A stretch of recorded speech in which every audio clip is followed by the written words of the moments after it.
A look at the city of Milan, Italy at this hour. Team Canada's quest for medals continued on day 2 of the 2026 Winter Olympics in Milano Cortina, but Canadians did not reach the podium today. Here to discuss is Hayley McGoldrick, content contributor at Team Canada. Hayley, good to see you today. Thanks so much for being with us. Let's start with curling.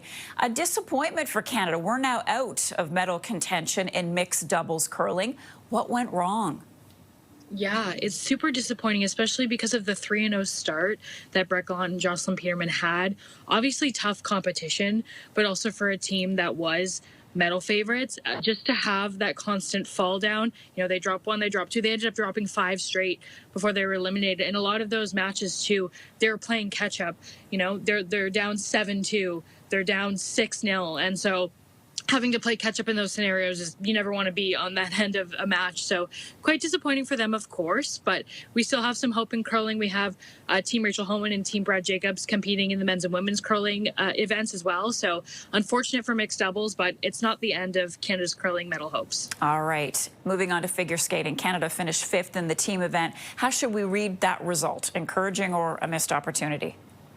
I think it's encouraging for sure. Number one, if you look back at, I think a lot of people think of the 2018 team all the time, but there's a lot of new faces now when it comes to figure skating in Canada, and they left everything on the ice to get that 5th result. It was kind of writing on the wall that the USA was going to do well in this event. And also there's some heartwarming stories. Italy, the host country, they got their first figure skating medal, finishing 3rd on the podium. So Canada did incredible, but also the competition when it comes to figure skating is just so fierce. All right, let's talk about downhill skiing. It was challenging today with heavy snow limiting training time on the course. How much did that affect results? Yeah, I mean, number one, I think outside of Canada, everyone's looking at Lindsay Vonn, who already had a crash before the Olympics and then crashed on the course. So that's something that's super scary. Valerie Grenier from Canada, she had issues with her pole on the course, and she actually missed the window to get onto the course. So despite the fact that she finished, she was disqualified because she didn't get out of the window in time. So the conditions on the course today, obviously, were not the greatest. Also, obviously, when you're in a fast-paced environment like alpine skiing, there's a lot that can go wrong. So unfortunate for Canada that they didn't medal in this as well, but you saw other countries struggled with it as well.